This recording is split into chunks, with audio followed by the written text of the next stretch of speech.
La bécasse est loin d'être bête, elle est loin d'être malhabile, elle est au contraire tout à fait fine et délicate. Dans un texte, on parle de bécasse, on parle d'oiseaux, on parle de mordorée, de feux des bois, de belles des bois, et à la fin, de sorcière. Sorcière, c'est vraiment la réalité du chasseur, parce que souvent, la bécasse gagne sur le chien.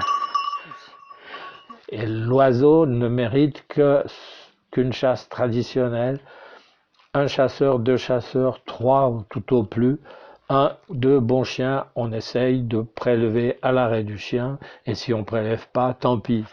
En moyenne suisse, il faut 10 heures pour prélever une bécasse. 3 heures de chasse pour enlever une et 10 heures pour en prélever une.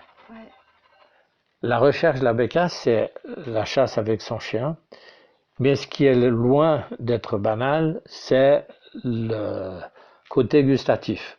C'est un goût qui est très long en bouche, c'est un goût qui est très chaud, c'est un goût qui est très bon, qui est très particulier. L'ossature d'une bécasse est alvéolée, donc c'est extrêmement léger, c'est croustille sous la dent.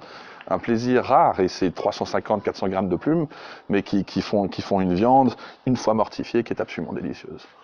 On a horreur, les bécassiers, de voir des photos ou des reportages avec des carnages de bécasses.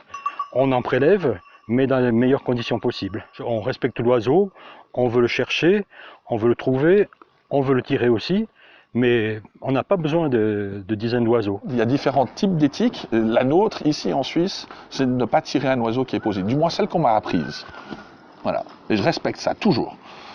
Une façon de faire qui rapportera à tout le monde les émotions qu'on ne retrouve pas avec d'autres gibiers.